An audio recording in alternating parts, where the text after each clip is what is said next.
Hello, Legionnaires, and welcome to some Rando RPG livestream. Tonight, our panel of Dungeon Masters, Game Masters, referees, storytellers, and players will share their diverse tabletop role-playing game experiences to provide ideas, suggestions, and possibly even some advice for your tabletop RPG sessions. I hope you're ready to take some notes. I know I am, so let's get started. All right, welcome to some Rando RPG live stream. I am John Maxley Oshlow, your host, and I am truly grateful that you are with us tonight for our live stream discussion on the business of tabletop RPGs. I sincerely hope you enjoy the conversation. So, for those who are new, what do we do here on some Rando RPG live stream? Well, in segments 1 through 4, we discuss topics surrounding the tabletop role-playing game hobby with an emphasis on individual experiences, desires, and expectations. Tonight's 4 segments on the business of tabletop RPGs, we hope to provide ideas, suggestions, and food for thought for your tabletop RPG publications? Yeah, that's the word I'm going to go with. Products? There we go. In segment 5, we let down our hair and just talk about nerd issues of interest. And if we meet the giveaway threshold, segment 5 is when we will determine the winner. Now, please consider supporting Legion of Myth through the links in the live stream's description. YouTube takes 30%, Twitch takes 50% of your hard-earned money, while Rumble, PayPal, Streamlabs, and Ko-Fi take between 0 and 5% of your donation. As always, Rumble rants and super chats less than $20 I will read at the end of each segment. $20 or more, I will interrupt the segment to read your rant or chat as immediately as I can. And $50 or more, and my wife said I'm not allowed to sing no matter how much you pay me, I will take a drink in your name, and you can force the panel to answer any tabletop RPG-related question of your choice right then and there.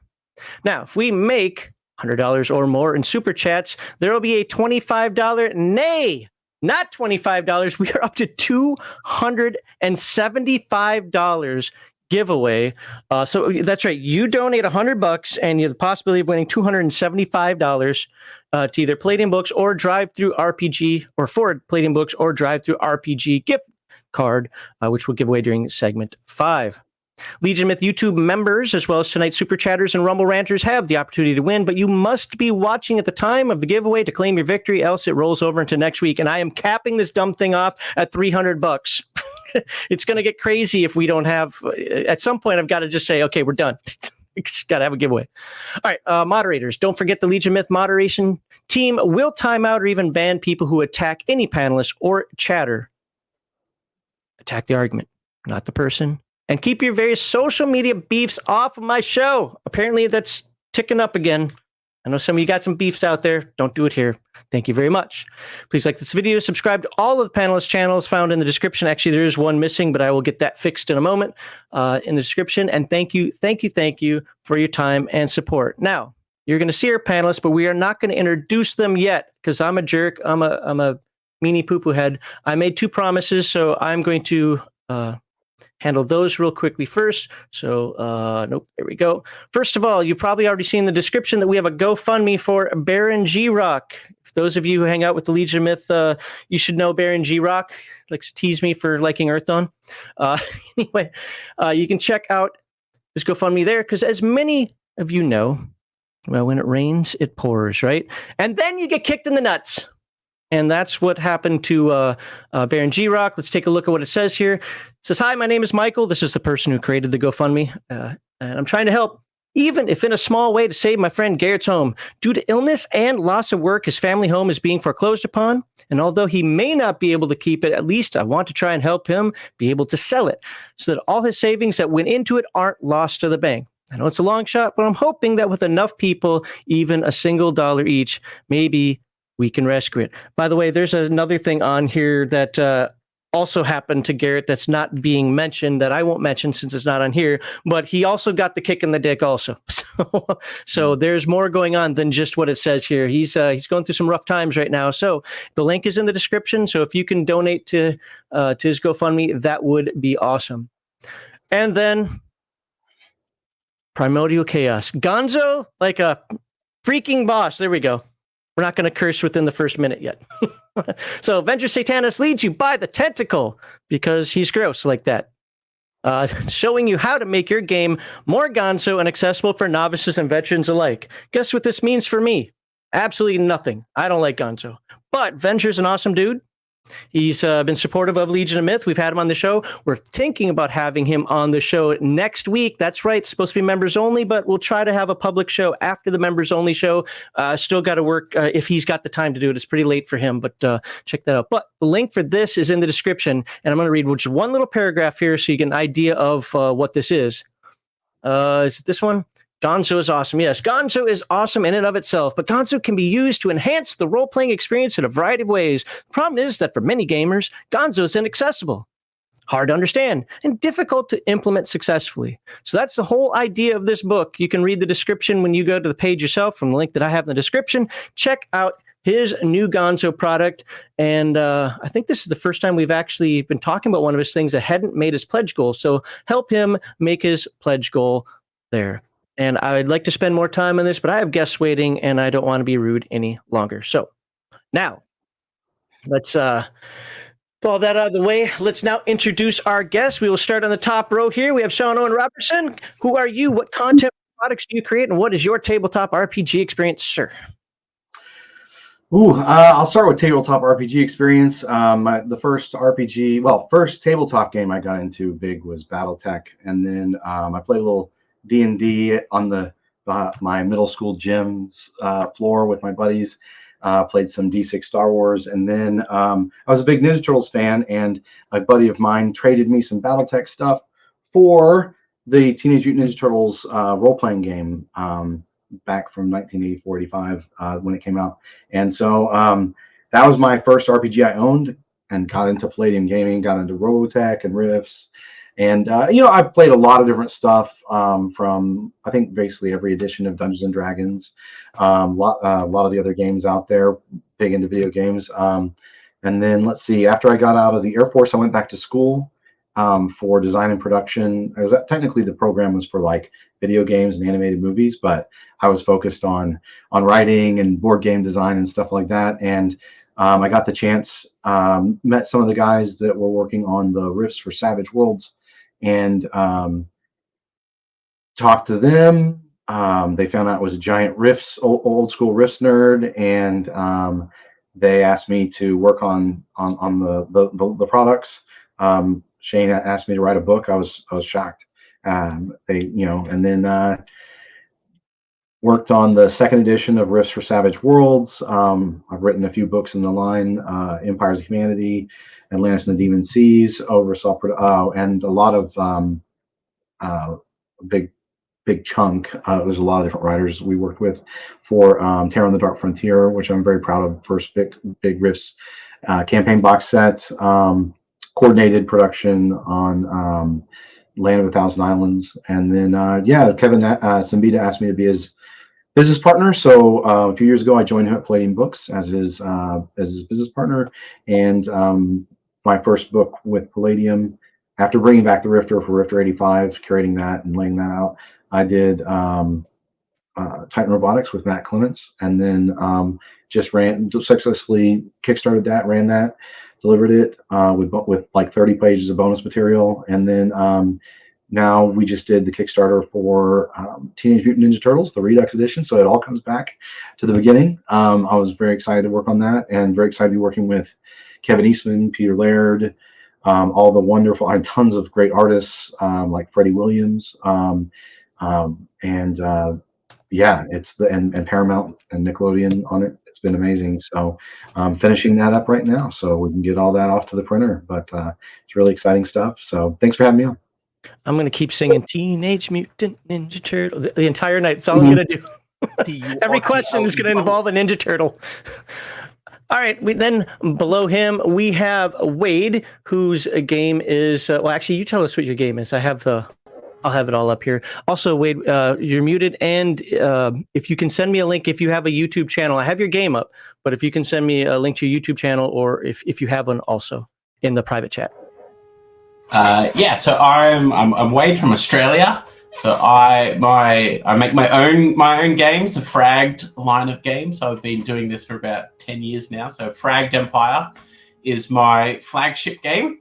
But I started RPGing back when I was a teenager, late 90s, and I I like to. One of my favorite stories is I got caught at the end of the Satanic Panic, like right at the end. So I was like at my friend's house. He had his weird uncle over with long hair, and they started playing this game called D&D, and I was like, oh, I'd like to play. And they let me play a dwarf, and they made me stand behind a rock for the whole time and do nothing, you know. And then anyway, my parents were new Christians at this time, and I ended up getting grounded. And anyway, but after that, you know, the seed was planted, and I ended up spending my youth playing an awful lot of the hero system. That was the game that I grew up playing.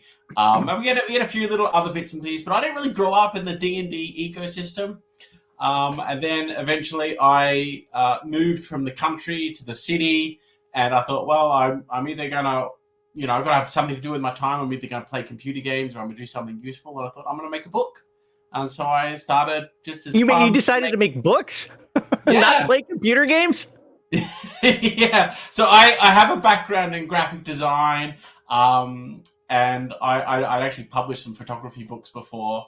And I thought, you know, I'm going to make my own. And I ended up, Kickstarter came to Australia, and I put it up, and it went way better than I expected. And then that's it. I kind of got fired myself from my old job. And now I've just been making books. I've done post-apocalyptic sci-fi, which is my Fragged Empire.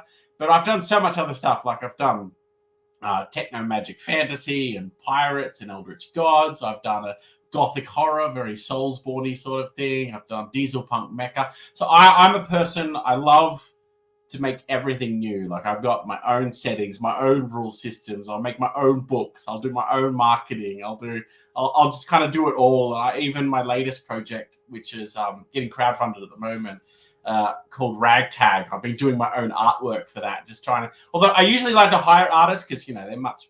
You got to get a team of very talented people together, and that's vital. But every now and again, for my smaller projects, I like to do the things that I normally hire someone else to do. But yeah, I feel really honored to be able to do what I do. Yeah, I'll post up a link to one of my channels in the private chat for you. Okay, perfect. And throughout the show, and believe me, I am notorious for forgetting everything that I'm supposed to do. So I have no problem with anybody reminding me. What I'd like to do is, like, once per segment, show I've got all three of your websites up and just show the website and let you talk about it. So if I don't get to yours, or if we're like in segment 4 and I haven't done anybody's yet, please remind me, because I want to make sure that each of you get shown off here what some of your products are as we move forward with this. And then returning from his sabbatical, deciding to deign to visit me again, yes, is the one and only Victor Gorchev. Sir, who are you, and what contents or products do you create? Actually, you do both. And what is your tabletop RPG experience? Well, I'm Victor from the Netherlands, if that's how we're introducing ourselves. I started playing RPGs in like the early 2000s, off and on. I started with 3.5, D20 Modern, Twisted, Shadowrun, like those kinds of games. And then I started playing 5th edition around 2019, I think. You know, kind of doing the those days. Everyone knows those days. And at one point I was reading the Dungeon Master Guide, and I noticed there's like rules for like modern firearms and grenades and stuff like that, but they're very bare bones, kind of like simple, kind of, they're not that great. And I was like, yeah, this is interesting, but I think I can do better. So I just started writing some stuff down, and then before I knew it, I had a 200-page book. And I decided to Kickstarter it. It was successful, and yeah, like the rest is history, I guess. Now I'm a tabletop creator. The OGL debacle happened, so I kind of switched to the OSR. I made a modern game based on old school essentials, which was really successful. I just finished kickstarting a updated version, which did really well. Raised almost 12K on that, and yeah, that's basically it. And see, what else was I supposed to tell? I don't know. That was probably everything. Yeah. That sounds like everything. So, yeah, we'll jump into the questions here. And by the way, for everybody popping in, thank you for being here. It's good to see everybody here today. Love this panel already, even though we haven't asked a question yet. Maybe I'll hate it when we're done. But right now, this seems like it's going to be a really great time. I hope you all have a great time as well. So we're going to start off with segment 1, which is the business of tabletop RPGs getting published. But before you can get published, you have to write something. We'll start with Sean on this one. So how did you begin your journey into writing for tabletop RPGs? So this is maybe the wrong answer, but I'll just tell the story. I guess it's trying not to be too long, but I was going back to school and I was studying writing and game design, and I don't think anybody necessarily has to do that, you know.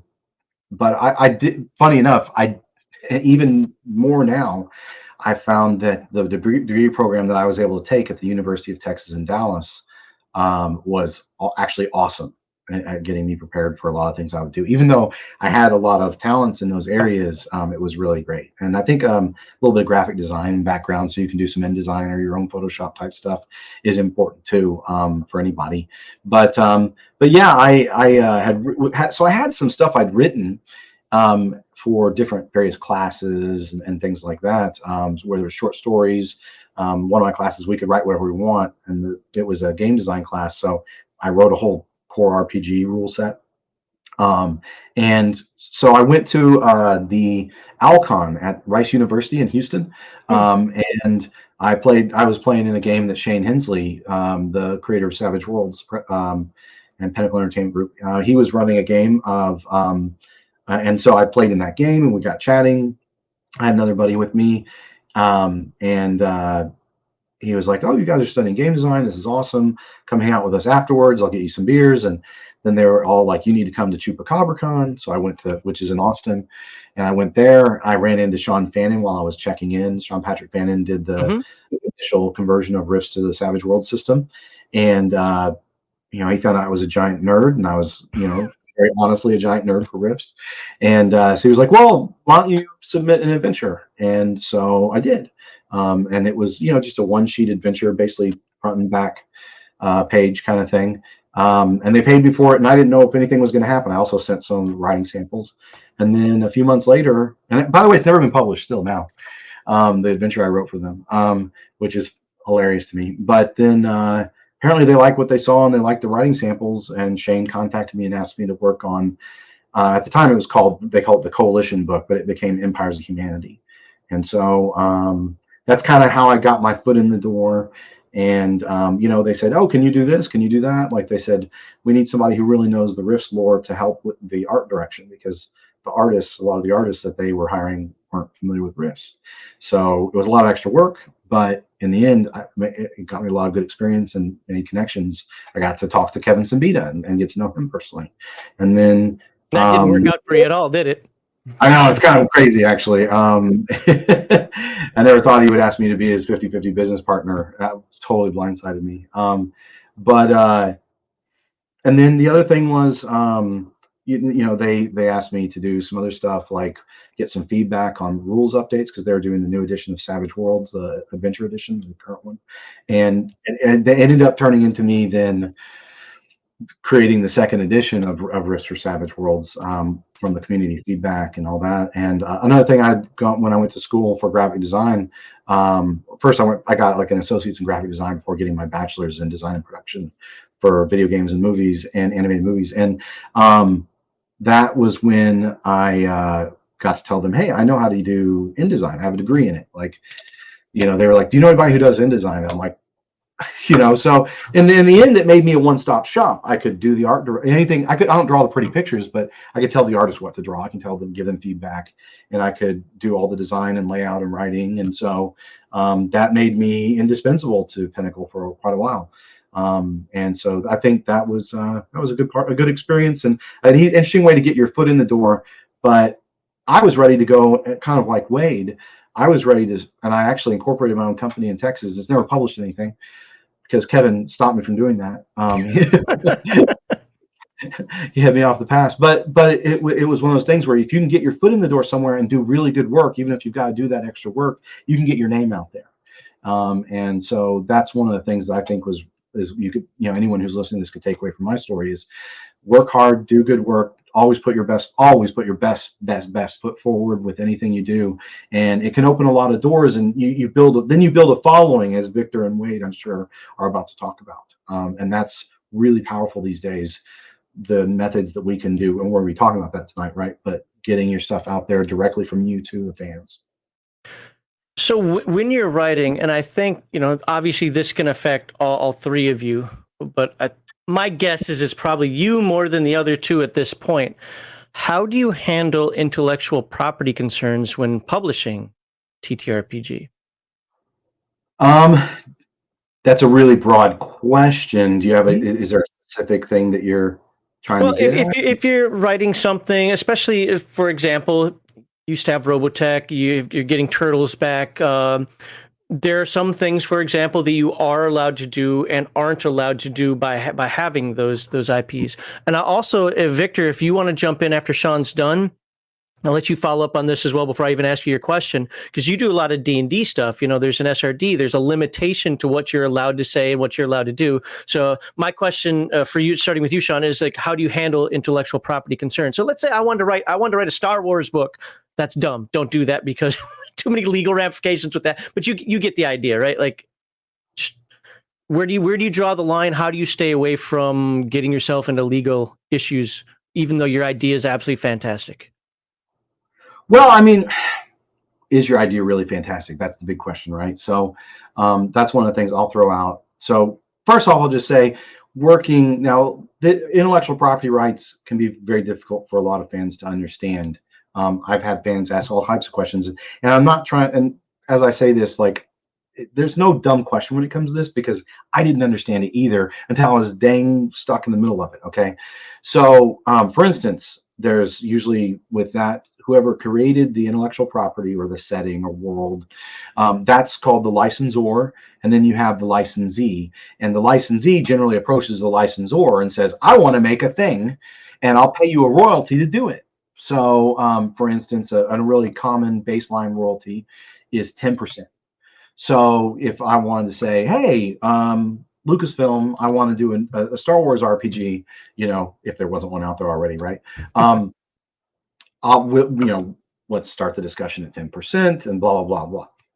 That's generally how it works. So for instance, when the Savage Worlds team came to Kevin Simbita, the creator of Rifts, and said, we want to do Rifts for the Savage Worlds setting, they were saying, okay, we're going to do this. We'll pay you this percentage. You know, you negotiate all those details, right?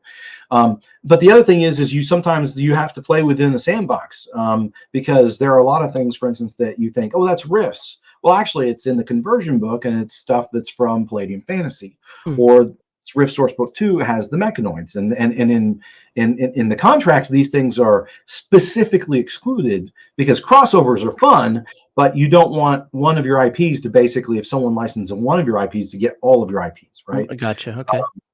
And so that's like, this is extremely common in comic books as well, for obvious reasons, because there'll be, you know, you've got Wolverine, or you've got, but then you can't use blah blah blah blah blah blah blah. All these, I can't even imagine what it's like with comic books. Actually, there's probably like some crazy litany of comic books that are excluded or included for like a Spider-Man license or something.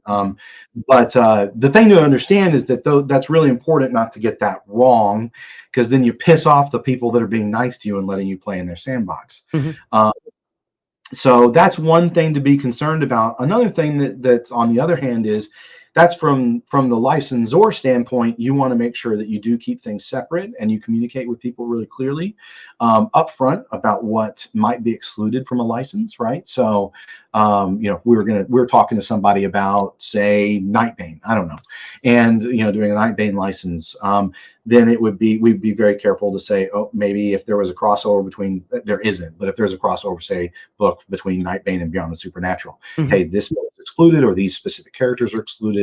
That stuff can be really important. On the other hand, you know, as a licensee, you just have to make sure that you need to get everything to the licensor as early and as ahead of time as you can. Give them, and the more information you can give them early on, the better. So if you can give them really detailed outlines for books. One of the things that I did when I was working on Rifts for Savage Worlds is everything in the Savage Rifts books is canon Rifts, but a lot of times we're filling in the gaps or updating certain areas of the world to the modern timeline, like the 109 PA timelines to the 101 PA for Rifts fans. So what that meant is I would go so this is what I did, and this really helped Kevin. If I just went and said, because there's like 95 Rift supplements or something crazy, 85. It's a crazy number of Rift supplements. That's not even the Rifter, which, by the way, anything from the Rifter is not part of it's not part of the big Rifts IP. It's just so people understand that. But I went and I, instead of just saying we're going to do this, this, this, and this, I went and I quoted from South America 1 and 2. This is the current state of affairs quoted from the book, and then this is how I want to move the timeline forward. This is the next quote. This is how it's going to, and then, hey, this interacts with this other event that happened on page 2, right? And even a map with, quick Photoshop, Microsoft Paint type stuff where you're showing, hey, these are the new orders, or, things like that for the different major factions. That was something that really helped. So and I just hope that maybe that will help you guys if you're ever in that kind of a situation. But licenses are great because if you're a new writer, it's a real great chance to get especially if it's something you love, right? And I don't think you should work on a license if you don't love it, honestly. But if it's something you love, you can get your stuff in front of a lot of people that are like you, that like the same stuff as you, and then maybe those would be good fans for you to write books for, right? If you all like the same stuff. So I think licenses come with a lot of potential there. But when it comes to the other side, just warning. And I've heard people say all the time online, and they just don't know Kevin Simbita. He's not hard to work for. He's not hard to work with. I did it for years before I knew him personally. And he was very easygoing as long as you're professional and on time and detailed, oriented and stuff like that. And as anyone should be, this is a profession. And you need to treat it as such, even if you're I'm still having a blast, right? It doesn't take the fun out of it. But the other thing is just, when it comes to certain things like with the Ninja Turtles, I mean, it's insane. We have to get, for just tribute art for artists that are doing tribute art for our new books, we have to get them Paramount 3 sketches.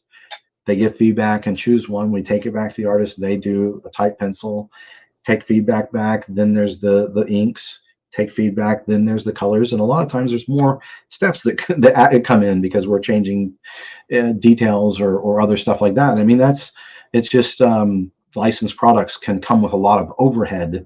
Whereas, you might be used to shooting from the hip on something that you created personally or an IP that you own.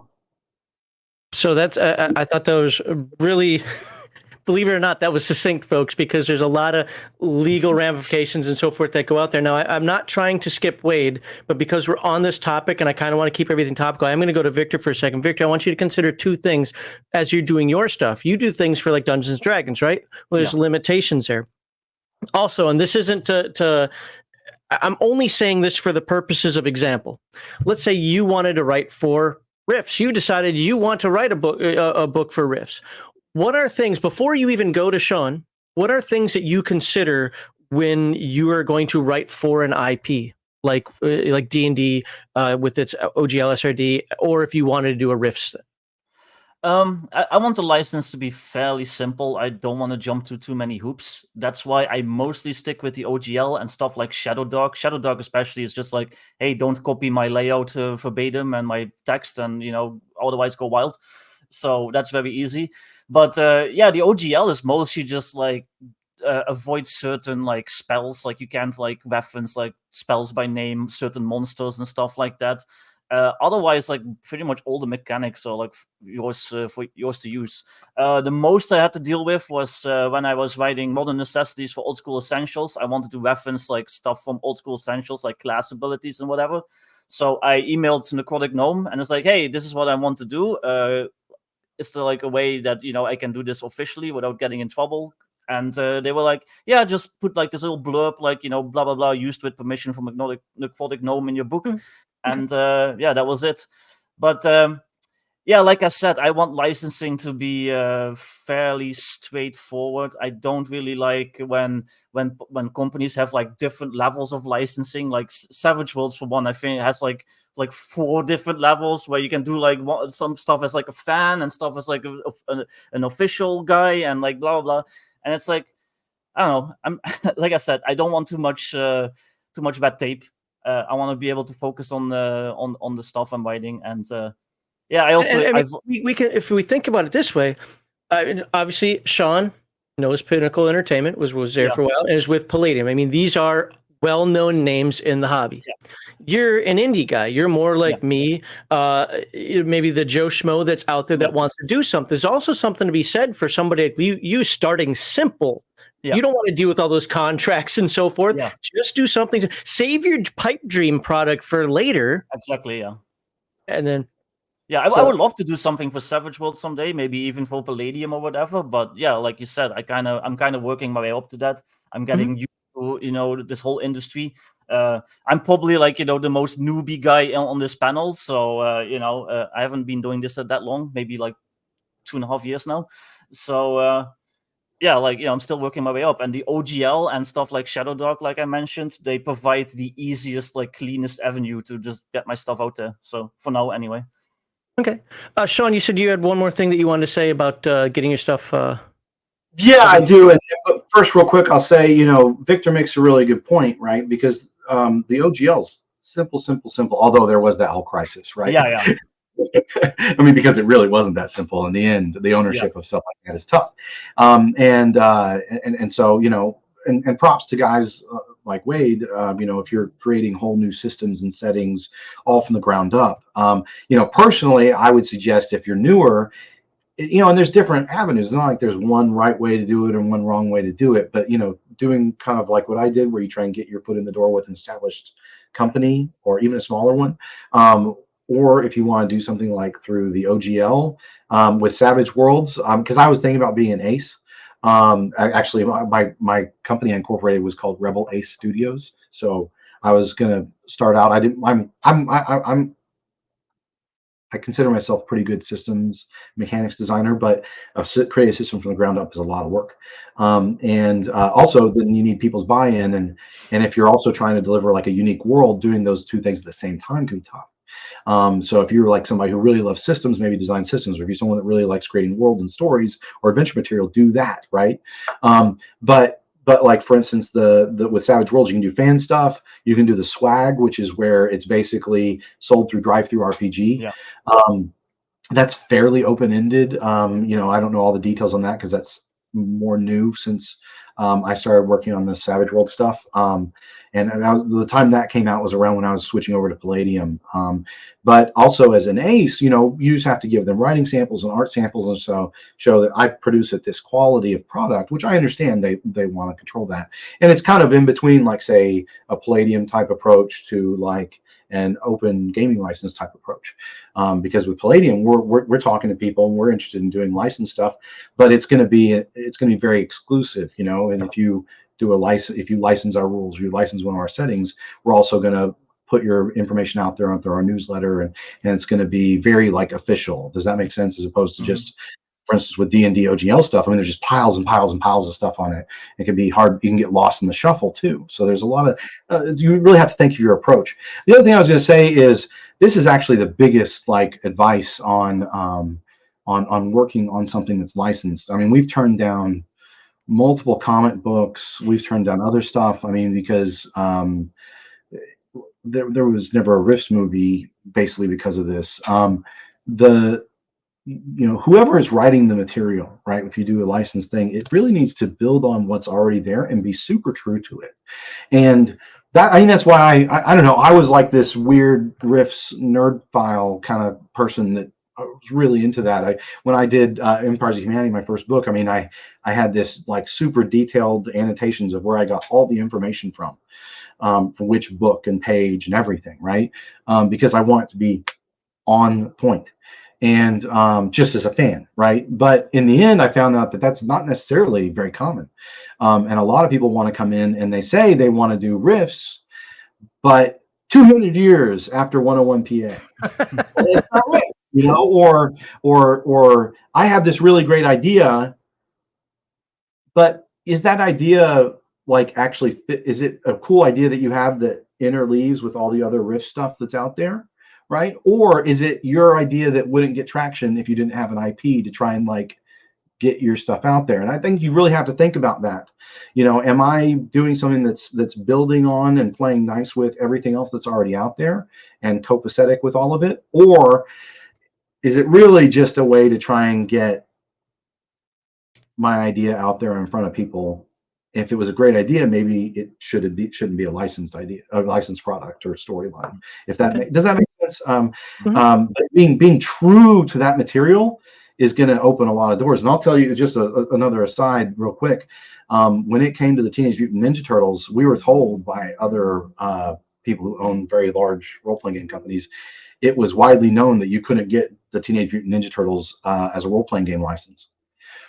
But they didn't know when we were asking them, for instance, that I guess in 2014 or maybe a few years after that, Kevin was approached about doing a new Teenage Mutant TMNT RPG by people at Paramount, and that was because of the reputation that he'd put forward. It wasn't the right timing at that time. It ended up happening, but then, for instance, now that we're working with them, when Peter Laird and Kevin Eastman heard that we were talking about doing that, and because we were in like 9 months of negotiations with Nickelodeon Paramount, when they heard about it, they're really excited. And so again, that's because Kevin was a genuine and true to their to their comic books and their storylines and their characters and the feel of that world from very early on. And so when they heard about that, it's paid dividends for us, because you don't do that because you're calculating or something. You just do that because that's how you do it as an artist. You collaborate with people and you do good work. But if you do, it can, a lot of times the karma comes back around in a positive way, and people are excited, and it opens doors. So just want to throw that out there. Well, I'm an IP purist, so everything you said there makes me really happy. So, I mean, riffs isn't my thing necessarily, although, again, it's growing on me as we cover it more and more. But knowing that you stay true to the lore, just for somebody like me, I don't like it when people color outside the lines. I don't care how you color within the lines, stipple, crosshatch, pencils, markers. I don't care what you do. Just stay in the lines, please. But all right, let's get back, and we can touch on this a little bit more when we kind of have our little bit more open discussion at the end. But I want to get Wade in here. He's been sitting there really patiently. Thank you, Wade. Bring you in. We're going to go back to the original question here, which is, how did you begin your journey into writing for tabletop RPGs? In the meantime, I'm going to put up your website here on the screen while you're talking. Cool. So I sort of touched on this right at the start. So I basically just started writing myself. So I have a graphic design background. I've done books before, so I was very comfortable with the software and layout and all that sort of stuff. And I think to create an RPG requires a very large amount of skills. That's kind of the thing that makes RPGs beautiful or special or wondrous. You can have everything from science knowledge to sort of artisticness. Like there's a lot of spectrum in there. And so I sort of had a look at what I had. And so my strengths are very much in game design and world building and visuals. So those are my strengths there. And so I started building out a world. I started creating the rules. The rules stuff is particularly my jam. And then I ended up thinking, okay, well, I need some extra stuff. And so I ended up partnering with some friends. I had a friend who was a budding author. And so I said, hey, do you want to write a short story for me? I'll pay you. And I'm very upfront with this. Anyone who worked with me, even right from the start, I always put down the cash, treat it professional, do it right.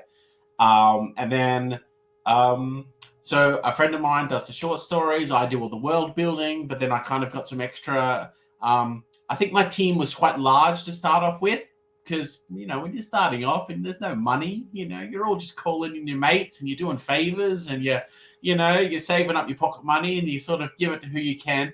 But now, as I'm sort of been doing this for about a decade now, I have a very refined team, a very small team of people who have done excellent work and are very professional.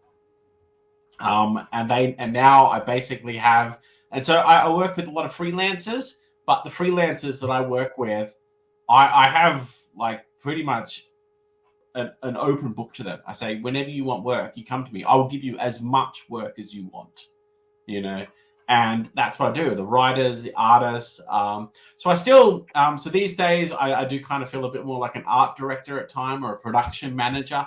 But I still do all the rules myself. I love all the world building. The world building is really my jam. But my friend, who is the novelist, he does my short stories, and he sort of helps me when I get overloaded, I can't. Okay, I'd really love to write about this planet or this faction, but I can't do it because I've got too much time doing other stuff. So I will write up briefs and I sort of contract that as well. So it's all a bit of a mixed bag. But yeah. As I was going through it here, I really like the look of it, the aesthetic of it. You said science fiction, post-apocalyptic. I don't care what the prefix is. Anything followed by post-apocalyptic, usually like what I'm in. I tend to like that stuff. See, I do the post-apocalyptic. It's that idea of like there was that Mad Max craziness. This is what happens next. So so the society is actually kind of rebuilding itself. Okay. I'm sorry. So society's kind of rebuilding itself. And it's a dawn of a new age, and that's and this is actually a really important thing about writing. I think every single one of my projects has greatly benefited from my ability to have a singular paragraph or a singular tagline that defines it.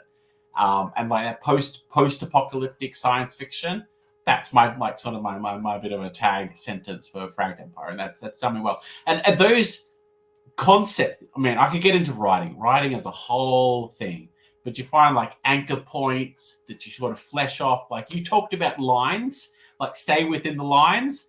The way I think is actually there's an anchor point in the middle and everything must connect back to these core themes. Okay. Anything that's not attached to my core themes, you can go far away, but it's got to be connected. Anyway, writing, it's a whole thing. Production, whole thing. Layouts, a whole thing. I could go on and on about it, but yeah. No, I like that. I like the term anchor. You need to anchor it in that, in when it's already there. Yeah. So, my follow-up for you is going to be, since I don't know much about your game, and everybody in chat is saying how awesome it is. So, I mean, it's like, I don't know if you were paying attention to chat at all, but people, apparently a lot more people played. I just barely heard about it, so I'm the bad person here.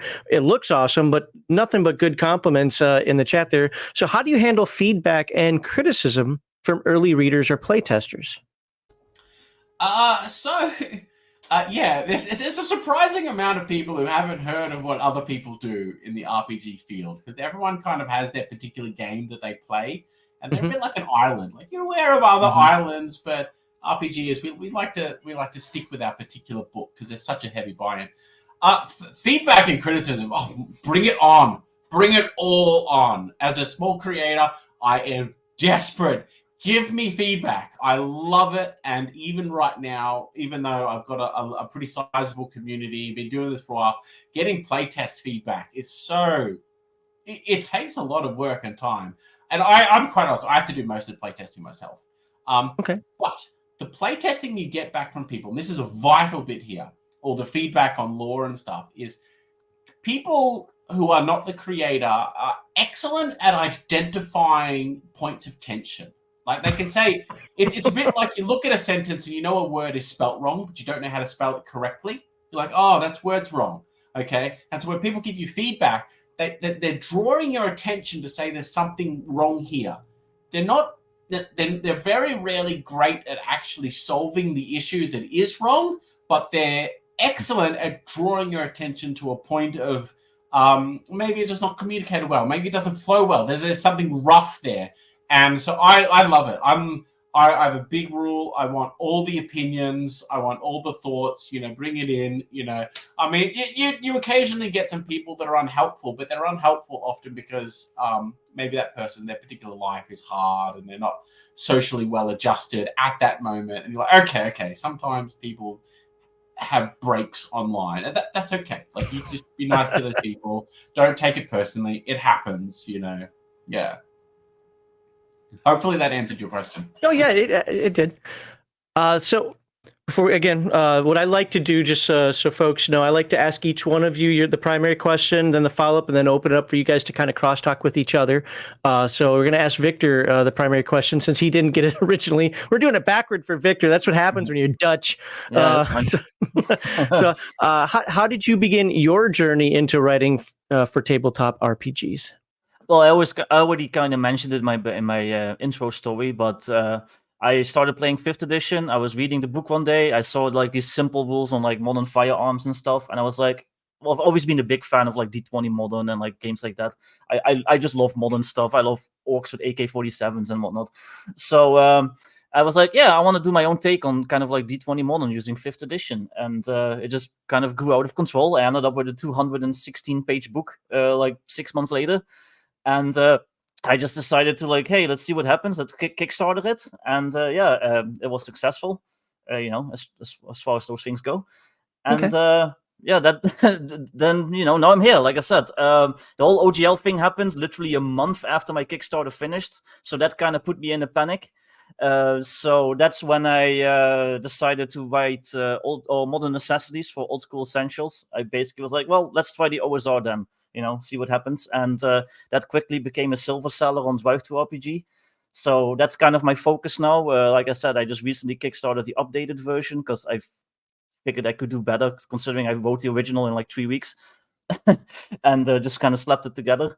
And that's basically it. Now this is what I'm doing, and I'm enjoying it.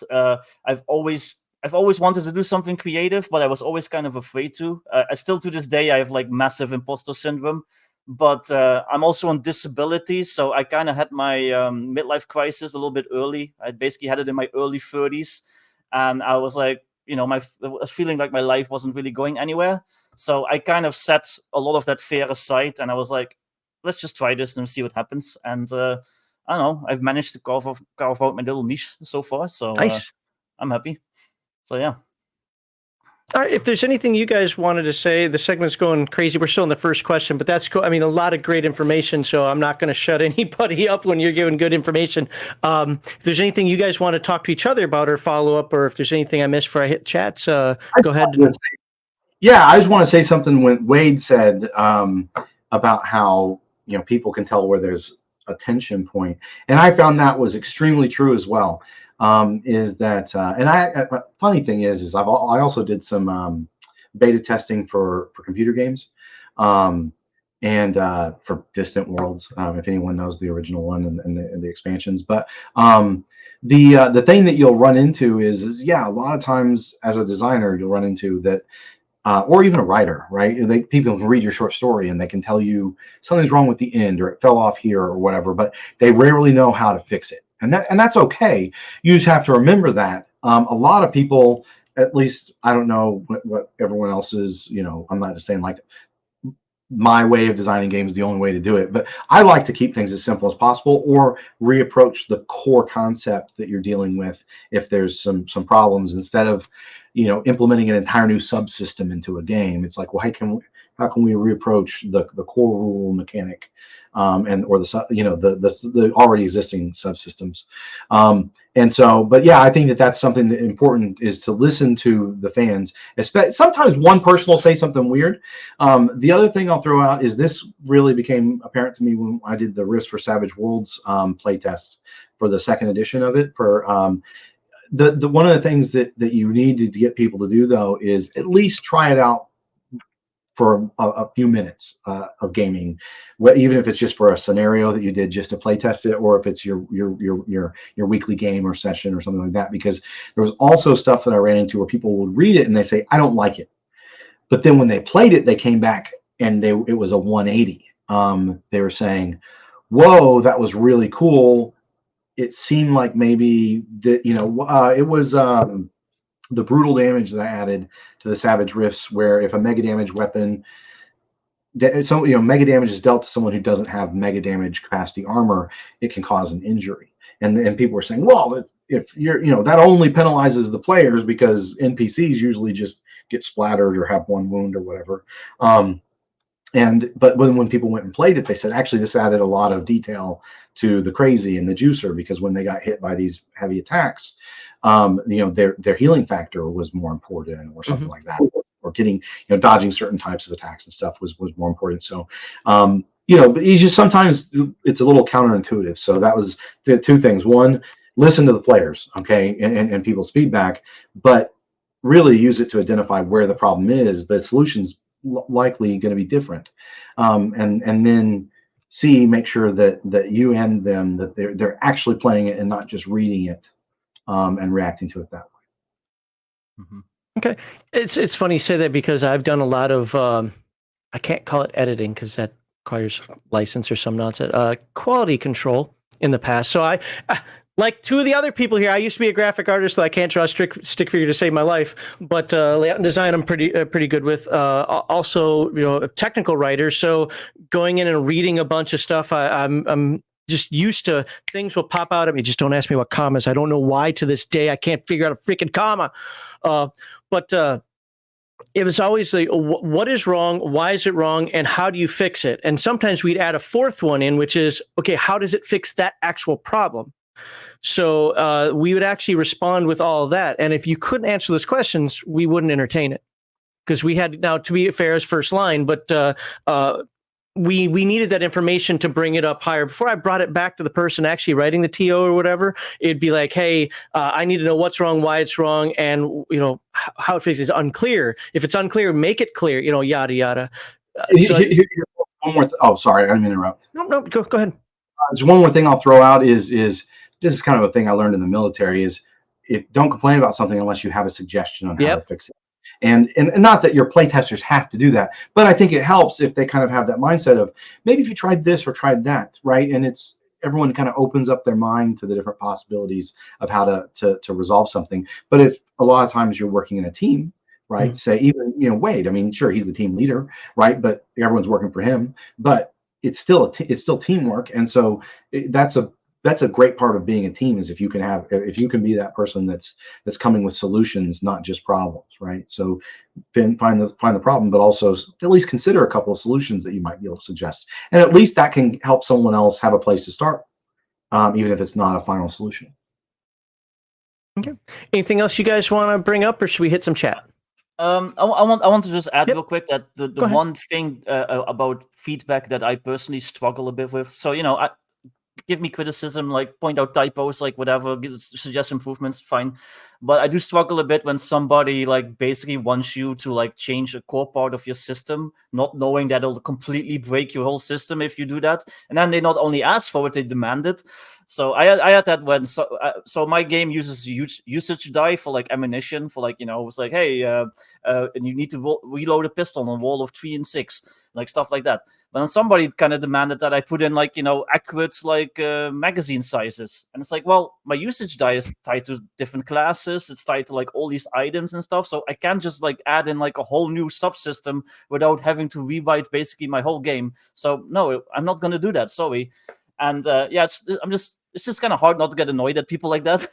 A lot of people don't understand that games are not life simulators. Some have tried, but they're not. They can't be. I mean, Heathen Dog and I get into this a bit. I mean, we're having a debate over what the new Twilight 2000 does on a couple of things. And it's like, the game isn't meant to be a life simulator. Yeah. It's meant to be an abstract representation of some things that your character can do. Because when you're swinging from the chandelier, you're jumping up the banister, swinging from the chandelier, holding the princess in your arm here, and still trying to find that third arm to shoot somebody, what is the modifier for that? Well, I think it should be, it's like the game can't prepare you for all that. This is what I love about Palladium, is it is such a good framework. I know people like to complain, quibble about this and that, but it's a framework. It doesn't tell me I have to do 5% for this one thing and 2% for this other thing. Looking at you, Battlelords, the 23rd century, and 19% for this other thing exactly on the dot. No, it's like, okay, it's 10% if they're doing this, 20% if they're doing that.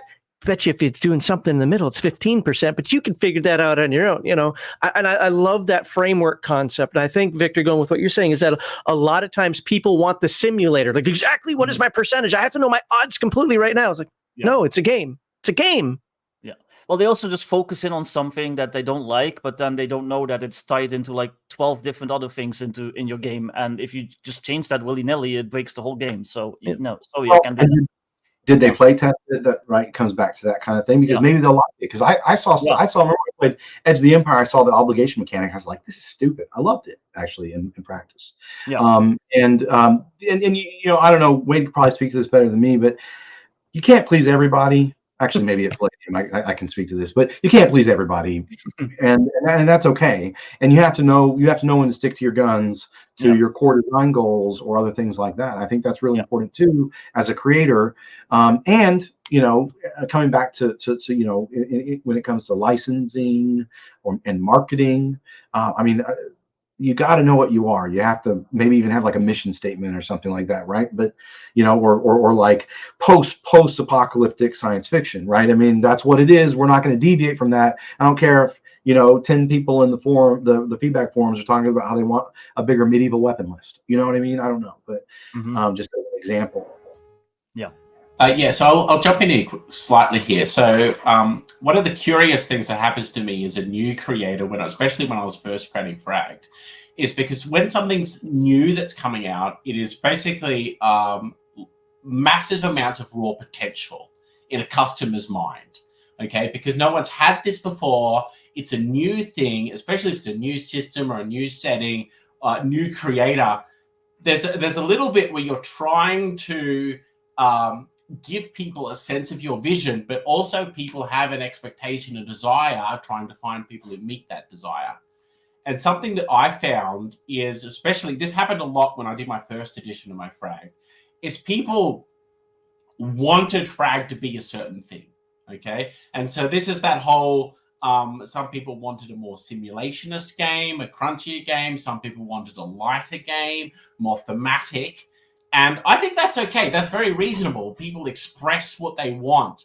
But then as a game, as a product, sort of crystallizes and what it becomes clearer. I think that's a good thing, okay? I don't want to be all things to all people. And this is why, for example, with my Fragment Empire, I am very open. Look, my game is a deep game. Okay, I say it's medium crunch. People go, what does that mean? I understand that's hard.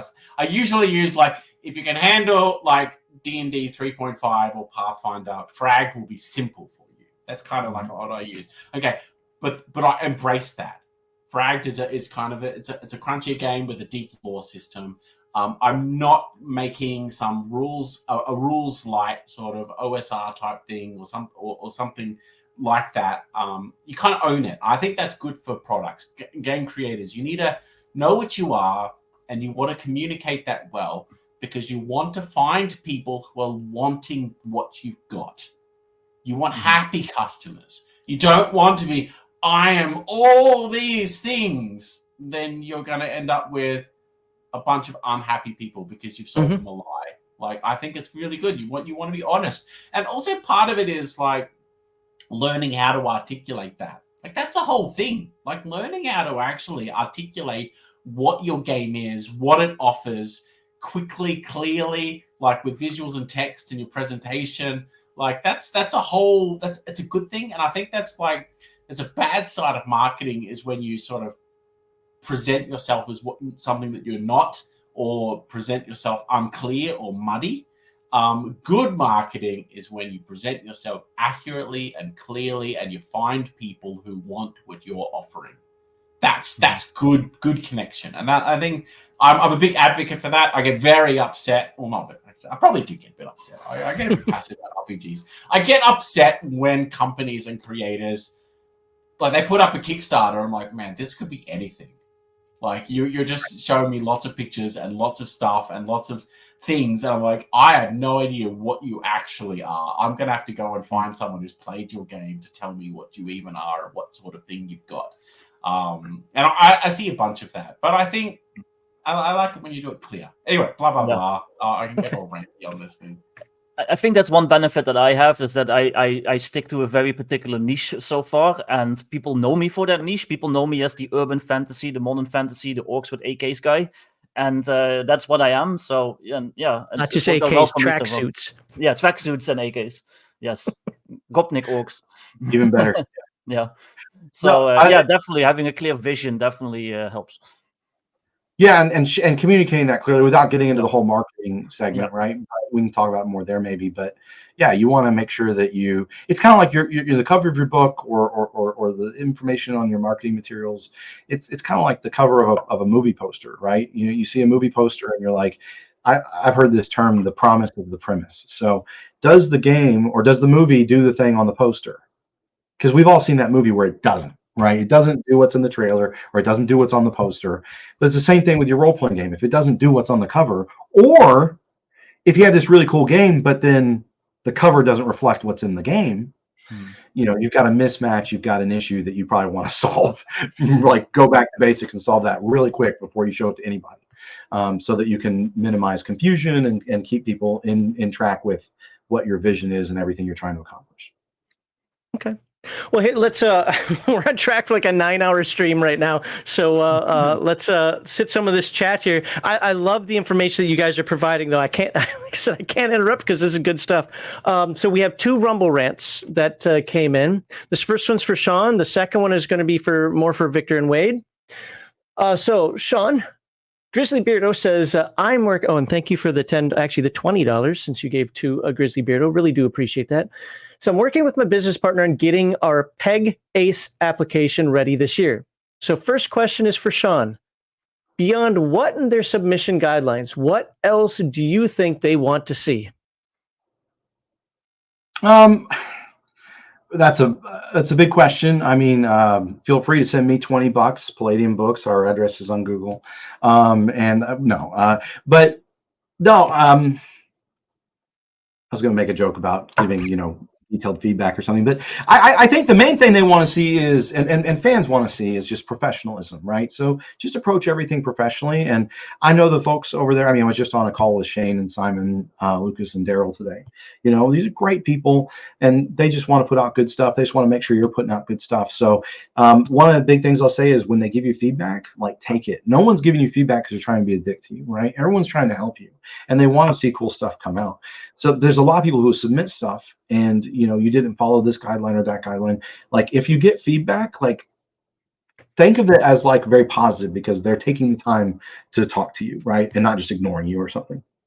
And then professionalism. I heard something where this is actually who said it. Might have been John Wick, but it was the game designer, not the movie guy. Yeah. But it was you can do good work, you can be on time, and you can be easy to work with. Those are 3 really important things. If you do 2 of the 3, you'll usually be able to get by, But if you do all 3, it's great. So that's the thing I would say is, in your interactions, be easy to work with, do good work, and be on time. And that really goes with any sort of licensee licensor relationship. It just brings a lot to the table. There's people that we've worked with on the Turtle stuff. They're normally comic book colorists, but these guys do great work. They do it quick, and they're super professional and always happy and saying, hey. And it was Luis Antonio Delgado. He did the colors on The Last Ronin. He's just pleased as punch to be working on the role-playing game. We're pleased as punch to have him working on the role-playing game, obviously. But but it's just funny that, because it just makes that feeling feel really mutual. So if you're working with other people in the industry, and you can encourage that kind of without being sycophantic or anything like that, I think we can go really far. Mm-hmm. Okay. Before I read the second question here, one of the things I want to just point out for chat. I appreciate enthusiasm. Please keep chatting back and forth. You're probably not going to get answers to things about people's specific game. We're not here to talk about their games necessarily. I am going to show off. We already showed off Frag Empire. I'm going to show off something from each of the publishers, but we're not here to talk about their games specifically. We're here to talk about the business side of stuff. So if you have any questions for them specifically, get a hold of them for that purpose. Now, if your question is on publishing a TTRPG, then that's what we're here for today. And then, so leading into the second question here from Grizzly Beardo, again, thank you for the $10. Second question is more for Wade and Victor. As more indie guerrilla game designers, what advice do you have for running playtest groups? I don't know. I just run them like I do my normal groups. Like, maybe I'm doing that wrong, but I'm the most inexperienced here. But wouldn't you want to do that? Play it like a normal person and not do anything special with it? Yeah, that sounds the right way to me. I was already the forever GM for my group anyway, so now I just force them to play my games. That's basically it. So yeah, that's my playtest. So nothing more than that, really. Actually, it's pretty similar for me. I make a point of, when I'm doing my games, I tell my players, this is just a game. You don't need to give feedback. You don't need to do anything. Just have fun, because that's what I'm actually because I'm wanting to find, is my game fun? And if I tell people you need to analyze this, then they're not actually they're doing something different. That being said, like I've got a pretty good group of players, but and some of them are more analytical than others, and that's always interesting to have sort of good. It's good to have a couple of people in your group that have a good sort of analytical mind. You don't want all that, but mostly it's just play your game. It's kind of look. I will say it's going to be hard to get other people to play test your game. It's a bit tough. I would get together your own group and just tell people, hey, look, this is something I'm working on. Just play it like a normal game. Take lots of notes as you're playing. Just say, check this rule, and then at the end of the game, you can sit down and think about it. Also, try and like do one shots like at conventions. Like I found them really useful. Like because you start playing with the same people a lot, you end up with a sort of subconscious pattern happens, and you'll find that homebrew rules or certain styles of play will just automatically creep in because that's what happens when you're playing with the same group of people for a long time. It's good to break it up, and I found conventions were the best for that. Jump in convention, and I say this as a person with a game that is actually not great for one shots. Like Fragged is it's okay at one shots, but it's not designed for one shots. And even for that, I found it incredibly useful. Go play with some new people, give them some pre-made characters, keep it short, cut out a couple of rules, do what you need to do to make it work for that environment. Very useful, very useful. And watch for not just what people find hard, but for what people find fun. That moment, like I remember when I designed my core resolution mechanic for my game and I was testing it and I realized, when I'm doing this, people are having fun. When it rolls, the whole table gets a little moment. And I took note. I took note of that and I put a pin in it and I said, okay, this thing is working. This is great. It's now an anchor point in my game design, 100%. Look for those moments as well. Same for your lore, when you're giving your little lore spiel, listen. I mean, are they interested? What sort of characters are they making? Are they always drawn to particular characters? That doesn't mean you want all characters to be played equally. Like I've got kind of a few niche types of characters that don't get played as often, but they're important to have there. Like, just to pay attention to what people do, what they find hard, what they find fun, what they find. Yeah. Okay. Yeah. Folks, one other thing here. I got to ask my question. I'm going to ask, weird guy, I'm going to ask one of your questions, but I'm not taking too many questions from the audience, well, without a super chat, because we do have to move on. We really, really do. So I'm going to just hit I started about 10 of them, but I dropped most of them. First of all, just to put it out there, Fragged Empire rocks. There you go. Eric Smith says, or drunk. This is quickly related to Earthdawn. I think it's related to Earthdawn 2nd Edition when I was a playtester for that one. This is back when you had to get NDAs and all this other nonsense signed. I got really drunk and almost got kicked off the playtest team for that because I shared my thoughts about how people handled the taunt talent, and we'll leave it at that. Don't get drunk and play test a game and then rage on the internet. And then Weird Guy. This is the one question I'm asking Weird Guy. You're a member. I'm going to give you this freebie here, but so we have to move on. This is for Sean. How much material for Rifter issues gets through and into the books versus how much gets cut? Just a ballpark guess is a good answer. So I only curated Rifter 85. Wayne Smith is the editor-in-chief of the Rifter from basically issue 1 through 84. But I would just say that I would say like it's if you're writing stuff because the Rifter you want to have stuff from a bunch of our different settings, right? So if you're and a lot of people turn in Rift stuff. So the Rift stuff is usually the top cut. So it's like the 80-20 rule probably there. But then if you're submitting stuff for some of our other game lines, you got more of like a 50-50, 40-60 type of chance. So just put your best foot forward. And for anything like that you're submitting, I would say, long isn't important.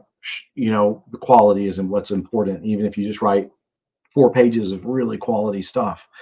Check out Johnny Rocha's 4-page article in Rifter 85. That's the example of like that I give people of like, that's a way to get your foot in the door, because it's bang, bang, bang, all there, trimmed down. I'm sure he had more material and he trimmed it and trimmed it and trimmed it into something just really killer. So that's what I'll say on that. Sorry for the distraction. But by the way, I want to say I really liked what Wade was talking about with some of the playtest stuff. And I was just going to throw in that, watch what people enjoy. That's huge. Also, watch what you have to keep re-explaining.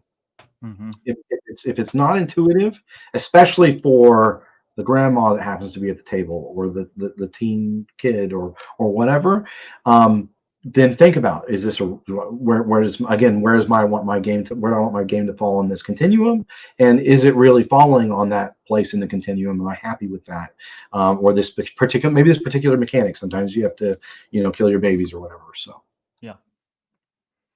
Okay, the live stream is usually planned for about 3.5 hours max. We're on track for 8 to 9 hours, right? I'm dead serious about that. So we are going to, we read the super chats. We're going to move on to the next question. This one will start with Wade. Wade, I'm going to give you a twofer. Okay.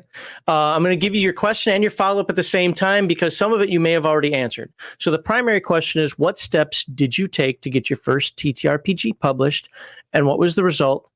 And then the follow-up to that is going to be, what challenges did you face and how did you overcome them? Yeah, okay. So steps did I take? So, okay, I'll walk through it. So, got InDesign, started designing my book, filling it out, writing content, creating a thing. And, you got to make the product. And we'll just leave it at that. And then getting prepared. So Kickstarter's been a real godsend to the industry, especially to the indie scene. So crowdfunding is not what it used to be. I think when crowdfunding first started out, it was kind of new, exciting, a bit of the Wild West. If you backed something, you're either going to get something amazing or it could not even turn up at all, Whereas these days, crowdfunding is much more settled domain. You've got the people that survived crowdfunding are the ones who are able to actually fulfill. They did good work. They priced stuff appropriately. They actually managed the business side of it. So it's much more like a pre-order system these days. Anyway, back when I started, so I did Kickstarter. So for the marketing for that one, I sort of built up my mailing list. And mailing list is key. Don't trust social media, okay? They say, yeah, bring all your followers to your Facebook page and your Twitter and blah, blah, blah, blah. Oh, and now you need to pay to reach them, And those algorithms are always changing. So back when I started 10 years ago, I could spend a couple of $100 on a Facebook ad and I would actually get a return on that. Nothing now. Like you need to do not just the amount of money you need to spend, but just the skill of which you approach marketing is much more of a thing. So the reason I'm saying we're definitely going to talk about that in what segment 3, I think, is when we're going to get into crowdfunding. Yeah, is the next segment. Yeah. Yeah, the reason I mentioned that is because I'm a little bit worried that I'm going to share my story, but it's kind of irrelevant now because the industry's changed. So I did all this work, but if you did exactly what I did, it's not going to work for you. It's a different scene at the moment. Anyway, so I built up my mailing list. I shared what I did with everybody. I jumped on every podcast I could talk to. Anybody sent me an email or private message, I personally replied to it. Every single day, I was online sharing what I was doing, just talking. My stuff is very visual, so I would show sketches, I would show thought ideas. Then when I put my crowdfunding page together, I paid for some friends to do a cool video for me. I put lots of work into all of that. And then the crowdfunding had happened. I got over 100K or whatever, which was a lot for just me. And then so I realized that for the product, you need sort of a quality product. You need it accurately price pointed, but you also need reputation. This was the third part of the trifecta of what I required. I had no reputation because I'd made nothing before. No one knew who I was.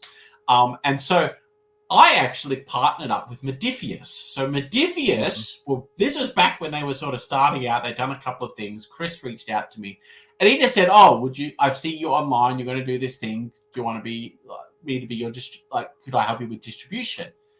And I realized, I looked up Chris, Yes. and I had other people offered me to do distribution for me, because why wouldn't you? Distributors are like, hey, you come and pay for the warehouse, and we sell stuff, and you get a percentage. There's no risks for them, you know. But I looked up Chris, and I liked what he did.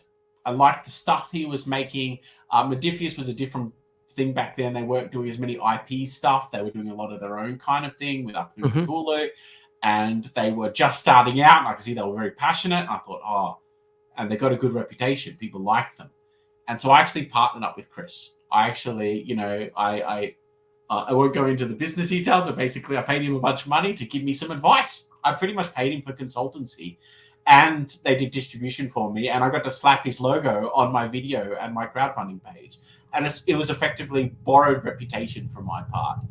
But it was also good advice. Like, the consultancy that I paid was totally worth it.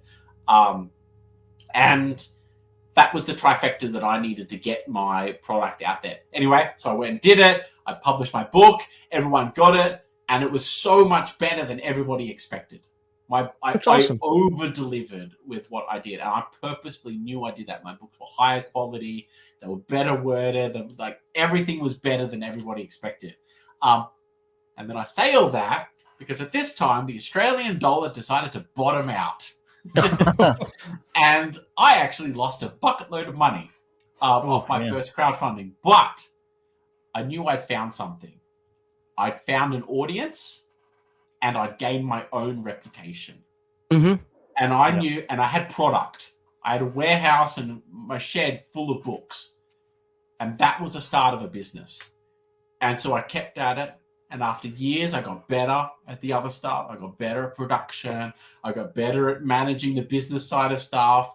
I kept up, with all this stuff, this groundwork that I'd done, and it turned it into a business. And I say that so it's a slightly cautionary tale, because some people, if they lost the money, that'd be the killer for them. But I realized the value of the other things I'd gotten, and that was my starting story. Hopefully I answered your question. I'm trying to do the short. No, you're good. But I'm also trying to do the fun version where I share, where I suck occasionally, But... Well, no, but people need to hear that. I mean, like, when I was in personal finance and I had my own business, technically, they used to tell us people have 17 businesses on average before they have one that succeeds. Like, I don't have that kind of patience. That doesn't work for me. But the idea was, if you don't succeed here, it's not failing to learn something. It's failing to not try again, as long as you have the means to do so. So I think having that kind of story is beneficial for people. I think it's really important that people realize that skills are valuable. Reputation's valuable. It's not just about money. People who only look at the finances, rubbish. They're not actually seeing value. Value is a much more broader term that has so much. I mean, I get very philosophically about this. I'm like, building a good team, building a good community, doing good stuff, like that stuff it's worth it, and you stick at stuff, eventually the money comes, and money is just resources. It's just fuel and grease. That's all it is. It's not points, okay? It's not points in life. It's just the resources to keep doing stuff, and yeah. Okay. All right, Victor, moving on to you. Your question is the same primary question, which is, what steps did you take to your first TTRP published? I think you said some of that already, but you can go ahead and succinctly bring that back up, whatever you may have missed. What was the result? So basically how well it did. But my question for you is the bane of my existence right now. How has self-publishing changed the landscape for TTRPG creators? I don't know. That's kind of on the one hand, for the better, I think. I think just having more people out there creating cool stuff is good. But there's also people that say, the waters are very muddied right now, especially in the OSR, the OGL sphere. And people accept crap quality too, and that's something that drives me nuts. That's true. Yes, but in the OSR, people are fairly forgiving of stuff that's a bit rough around the edges, which is probably in my benefit, because especially my early stuff, was rough around the edges. But yeah, I don't know. I personally think it's a net benefit, but I'm biased because I'm a self-publisher, so Well, right. That's why I wanted to make sure, yeah. and that was technically the follow-up question, but that's why I wanted to make sure you got it, because I knew you were specifically the self-publisher here. Yeah. And I mean, it shows that, I mean, based on the story that you gave before, and that, yes, anybody out there, theoretically, if they follow what Wade was saying a moment ago, what Sean was talking about earlier, and kind of like the struggles you went through with, anybody can do this. You've just got to put some effort into it. Yeah. And yeah, I definitely struggled with figuring out how to market myself, figuring out where and how to sell my stuff. I'm pretty much, aside from my friend who helps me with layout and the artists I hire, I'm pretty much a one-person operation. But I had to figure out like if Facebook was worth it. Well, no, not really. I've probably put thousands of dollars in advertising and pretty much just lost that money. Yeah, because I don't think Facebook was really all that beneficial to getting my Kickstarter and stuff out there. I think just going on streams like this has probably worked a lot better than any official advertising that I've done, and also just being like kind of reference this too, just being like just a cool, approachable dude online. Like I'm on X. I hang out, I talk to people, I talk about the hobby, I make the occasional like funny post and whatever, and yeah, people know me from that, and people check out my games because of that. So I think that definitely helps. Don't just be like some weird like cranky recluse. And I definitely had to figure out where to sell my stuff, because my stuff is primarily on Drive-Thru-RPG right now, but I also tried selling on itch. I tried selling on all these other sites, and I eventually discovered that Drive-Thru-RPG is pretty much like 99% of like my income. For every like 100 books that I would sell on Drive-Thru-RPG, I would sell maybe one on itch if I was lucky. So I actually decided earlier this year to apply for going fully exclusive with Drive-Thru-RPG, because you lose less money that way, because they take like 30% if you're exclusive and 35% if you're non-exclusive, and that 5% adds up if you're talking about thousands of dollars in my case. So I decided to go exclusive. I think that kicks in September, so soon. I already pulled all my books from all my digital books from all the other sites like Big Geek and Itch and stuff, like I said. And see, what other troubles did I go through? One issue that I ran into is because I have no idea about the printing side of books. I do the print on demand service or from Drive-Thru-RPG. But one issue I ran into is that I wrote my book and all the layout was in A4, because that's like just the standard here in Europe. And then that was fine for the softcover. Softcover I could do in A4. Hardcover, A4 wasn't an option. So literally at the last minute, like a week before like the deadline was, for the delivery, was like I had to like do the whole layout all over again for the hardcover book, and that shifted. Didn't you have a couple other problems with just with them kicking back your I forget what it was, because your print on demand codes? Oh no, that was Drive-Thru-RPG. They didn't accept my Kickstarter at first, because they claimed. So I did the whole like at cost print on demand. So once I deliver the book to you, you have to pay the printing cost yourself, which is like a small fee. It's like $5 or whatever, which a lot of people are doing. Like even big publishers like Evil Hat and stuff had like Kickstarters going on that were doing that. But for some reason, when I first put in my Kickstarter for approval, they were like, "Oh no, you can't do that." So they didn't approve it, and I had to like completely change, whatever I was doing. I had to basically pay for printing out of pocket and stuff like that. And then all of a sudden they reversed the decision, because some friends emailed them and pointed out like, "Hey, you allowed this for Evil Hat. Like, why aren't you allowing this for Victor?" So they eventually reversed the decision, which I was happy about. Okay. But so a couple of things I heard from, and before I get to asking Sean, obviously he gets to answer the question as well. because I want to speak about this for Sean first, which is one of the things I've learned from Palladium books, and I hear it all the time on our Discord because, as a lot of people know, we're the Palladium shills. But I'm hearing it from Wade and Victor intone this as well, is that personal interaction with the fans, if you want to call them buyers, fans, customers, people interested in your game, whatever, is pretty much paramount. Yeah. If getting out there, and it's not just about, look, I have game done. No, it's actually interacting with folks. And I can tell you that every interaction, there are certain companies out there I love to work with. Free League Publishing is one. Matt, Jenny, and I don't know if they have anybody else over there, but I always end up dealing with her. She is absolutely fantastic from Free League Publishing.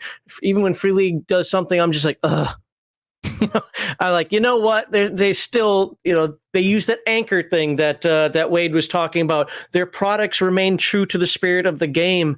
I say the same thing about, I think that Free League and Palladium, they might be the same people because I've never seen them in the same place together. But it's like, it's some of the same stuff. There'll be something that really frustrates me about, but I know that the heart is in the right spot. They're keeping true to their vision and so forth. So I don't have to worry about some weird nonsense going on out there other than Risk, but that game is just nonsense. It's But they're true to their fans, and they, maybe that's not the right word. What's the word we want to use? Customers, fans, interested parties. He's got some Free League stuff going on there, right there. The One Ring, and I think that is just absolutely paramount in everything that I've seen, especially from small creators. And Wade, you knocked it out of the park with your little triangle there. But that, I think the fan interaction side of it, showing that you appreciate the questions they have, answering things personally, is just, I mean, yes, that's all I can say. That yes, and I think all three of you have that. So well, definitely important if you're a self-publisher. Like I think if you in Palladium's case, people see Palladium, they're not really, no offense, but they're not really interested in the personalities behind a business. Usually, they're interested in the brand, like. Well, at least in my experience, like I'm like you, Max. Like half the time I don't even know who's written the games that I love. Right. So, so I know the company that made it, but I don't know the person or the personality behind it. So at least in my case, yeah, if you're like an indie creator, like if you're more like me, I think just being like an approachable, like out there personality is important. There's some people that can get away with like not being online, like Kevin Crawford. Like he's famously like not online at all. He doesn't do interviews or anything, and his games are very successful, which I'm jealous of. But I think for the most part, I was going to reach out to him too. Thanks. Yeah. Well, maybe he'll make an exception for you. No, nobody makes an exception for us. All right, Sean, same basic question. Again, I think you answered most of this, but if there's anything that you missed, what steps did you take to get your first TTRP published and what was the result? But I want to follow that up with you because you do work for somebody who, and I know you've used this term before, how important is it to have a completed manuscript before approaching a publisher? Yeah, we'll just leave it there. There's a two-parter to that, but it's dumb. Okay. Well, first off, I'll say, Victor, one of the different things about Palladium that a lot of the fans really love is that it's basically Kevin Simbier, right? Yeah, before you asked him to join. So, he either wrote or co-wrote or rewrote like over 200 books that we've got out right now. So it is different, and that's actually, I think, part of Kevin's success because he does interact with the fans, and a lot of he's not very internet savvy or computer savvy, but he goes to lots of conventions, always has. Now we do basically Gen Con as our main public convention, but there's also the Palladium Open House, and people get to know Kevin that way directly. And we're hundreds and hundreds of people, thousands of people, and that takes time to do, but he's done it. And the other thing is the Christmas surprise packages. So you write a letter in, you tell, you put in $50, $55, you get $100 worth of stuff, and Kevin's Santa. He gives you the stuff, and he writes a letter back a lot of times, or writes a little note or something. And so it was one of the things that he does, for instance, that I was like, whoa, this is genius. No one else can do this for a lot of different reasons because, A, maybe you don't even have a warehouse full of your books, next to your office, right, in your studio. But if you do, you can do that. Or do you have enough product lines that fans of one can go jump into another one, right? And that otherwise you couldn't really do it either, right? But I did talk a little bit about this already, but well, I will say the other thing is you know, it wasn't like Palladium's just a brand like Max knows it. I mean, first time I came on this show with Kevin, it was like Knives Out. They're like, who's this guy? You know? Yes, we were. Yeah. Kevin was like, you have to talk to Sean before you can talk to me again. I'm thinking, why? Well, maybe Palladium was a bad example. Maybe I should have said Free League or something. People know Free League because Free League. They don't know Mr. Free Leaguey, the Free League guy on Twitter, you know. Right. So, But my point is actually that you can be a bigger publisher and still do that, and still have that kind of personal rapport with your fans or obviously, And so I'm just saying that it doesn't, and I'm not disagreeing with you. A lot of companies are like that, right? But it you know, I think it's really strong if you're growing or bigger or whatever, and you're still doing that. I think it can be really dynamite. And you know, I don't think you have to only do that. Maybe you just put out a really great product and have a great reputation. You know, as Wade was talking about, reputation's huge, and establishing your reputation. That's kind of what I said when I first talked about how I worked on these different products, and I was ready to start my own company because I had built up that reputation. I built up a fan base, right? And I knew that if I went to them with a Kickstarter, especially if I was doing something for Savage Worlds, it was in the same wheelhouse, that was going to open a lot of doors for me. So even though I haven't ever published my own personal, I guess you would say, TTRPG, but I have done a lot of things. Like when I joined Palladium, then I did the Kickstarter for Titan Robotics, and we did a crossover so that there was a lot of cool stuff for Savage Rifts fans and for Palladium, you know, the traditional Palladium Rifts fans, and that was a really strong. That was really strong for helping us establish a positive presence for doing crowdfunding for our books, which opens a lot of doors, as you guys know, because that a lot of people don't, you know, not to get too into the business of things, but yeah, basically knowing these pre-orders and being able to do a certain size print run and stuff like that is massive for being able to do a product that is economically feasible. And you know, and this is a little early on the crowdfunding side, but be honest with what your baseline goal is. Make that sure that's really honest, so that if you hit it, you can do it, right?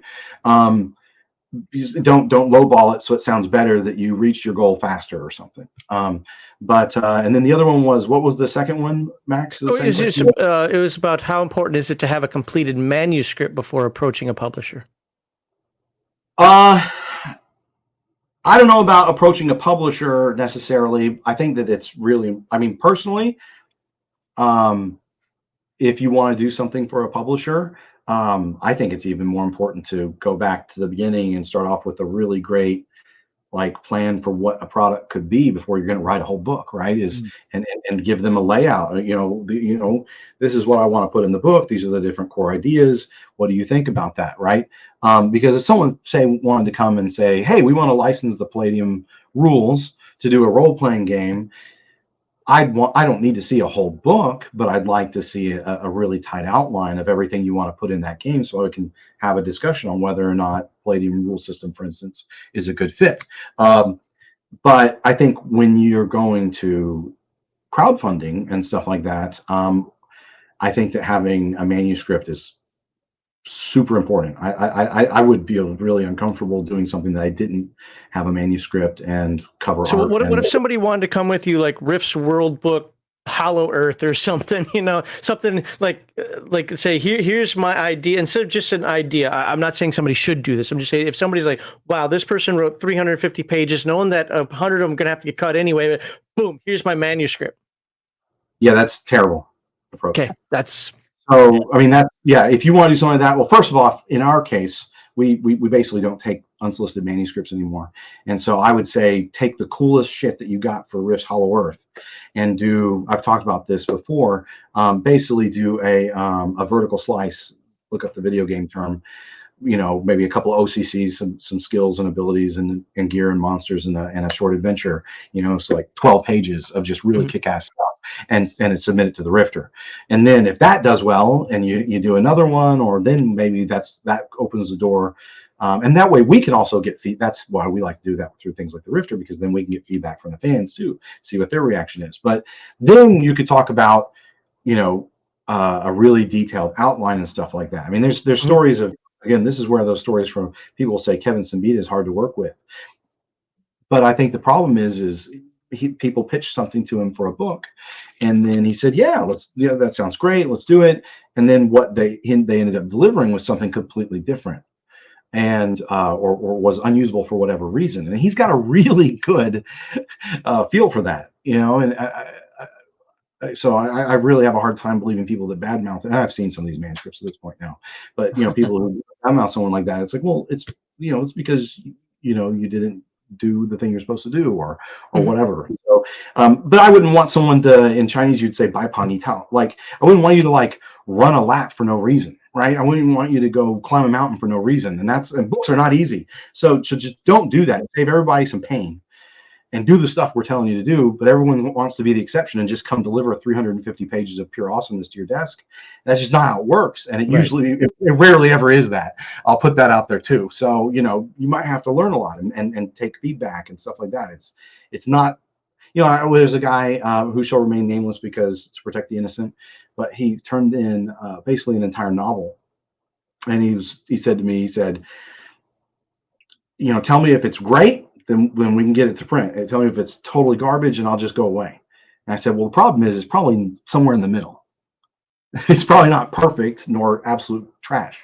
You're fairly talented. It's probably somewhere in the middle. And that actually is a tough place to be sometimes, right? So you make a change. You know what? Everything was great, but you messed up this part. But that also now starts changing the ripple effect down the line. So you're rewriting everything. We talked about if maybe you'd written some short stories and introduced. We've done some of these, and this is very common in the Rifter to have, short stories from any of our settings. And then we talked about, let's expand this and outline what we'd want to do for a whole novel or series of novels or something. That would have maybe been a more, nothing against that guy. I actually love him a lot. He's a great guy, but it's just one of these things where it becomes very unmanageable on our side because we're busy doing other stuff too, right? And so then you put in all this effort, but then we can't really chew through this huge pile of stuff. Why didn't you read my 350-page manuscript like yesterday? or give me all the feedback I need to fix it. That's a hard question to answer sometimes too. So anyways. So what I learned from listening to you three on this one is that obviously research is important. I think that's we can boil down a lot of what all three of you said to look, if you're going to put stuff on Kickstarter, if you're going to put stuff on Drive Through RPG, if you're going to try to work with a company, say like Palladium or whomever, is find out what it is that they expect and that they want. Don't just throw your own thing out there like you're the genius of the universe right now, because none of us are. We've all had our trials and tribulations, and accept help. The other thing I learned from this is if anybody steals my Hollow Earth idea, it's mine. Now, I'm going to do Rifts Netherlands. Sure that's not well, that's Under Earth. That'd be Underdark. A 256 page manuscript tomorrow on Rifts Hollow Earth. Anything you guys wanted to finalize here before we actually finally end segment 1 and go into segment 2? Again, folks, a lot of great information. I am not going to shut them up. My biggest concern is the fact I don't know how much time that they have to stay, and I don't want it to be like 2 a.m. before they finally, the show's finally over. Otherwise, I would just keep this going on and on and on. But any alibis that you guys want to get rid of here? Or are we ready to move on to segment 2? Yeah, I'll just say one thing. You said research is really important. I would say the best way to do research is find someone who's done the thing that you want to do. Mm-hmm. Find them, talk to them. I think you'll be surprised. There'll be a lot of people that they're just not up for chatting about stuff. But to find someone who's willing to chat about it and just reach out if you can, and that's going to give you the best feedback. Yeah. That's another important thing I want to touch on real quick. Have a good support base, basically. I have, I have my friend, the Basic Expert, who's also an OSR writer. I'm on his Guilded server. There's a lot of cool people on there that will give you feedback that you can just chat with about stuff. So yeah, just have a good group of people behind you that are willing to help you out. Don't work in a vacuum, folks. The only chat that I started was this one for Sean. I thought the Rifter was canceled. Nay, sir. Nay. Ticket 40. Go read Rifter 85. I talk about it in the intro. Now, to be fair, now Rifter 86 was delayed because of TMNT and other things going on in the background, right? Well, yeah, Wayne was injured last year. Yeah. He had tons of physical therapy. It was bad. So, yeah, I mean, he's okay now, I think. I don't know if he's all there, but no, he's but no, it's just that. And then, Wayne's a team player. So when, Kathy passed away, so Kevin's partner, Wayne and I had to jump in and take over a lot of things there as well. So it's just, it's been just kind of like all hands on deck with TMNT, and then with just keeping things running smoothly day to day at Palladium in Kevin's his absence for a number of months, and he's still getting back up to speed. He was really great at Gen Con, but the Rifter is not canceled, but it used to be quarterly for a long time, and up to issue 84, right? And then when I joined Palladium Books, but it was a big, it was a production time sink for a small company, and but when I joined, we decided to do Rifter 85, and it was more of like an annual is the intention, but 86 is definitely still something that's going to happen. So we appreciate everyone's patience on that front, but yeah, we're ducking and weaving and trying to take care of the big stuff while not letting things like the Rifter disappear. All right. Well, our next segment is going to actually be on crowdfunding. Got a couple questions for them regarding crowdfunding. And let me put up my little thingy here. Helps me find the end of my video better, too. Do you want to join? If you think you have some presence and charisma, the ability to infotain or edutain, I'm going to change those words. I am so sick of those. To provide information and entertain people at the same time, a good AV setup, free from noise pollution, and an interest in discussing tabletop RPGs in this format, you can join the Some Rando RPG Livestream Discord. The link is in the description. Help us get to know you, and maybe we'll get you on the show, and you can be as cool as Sean, Wade, and Victor yourself. And of course, if you enjoyed this discussion, please like this video, subscribe to all the panel's channels, which you can find in the description. And we got a super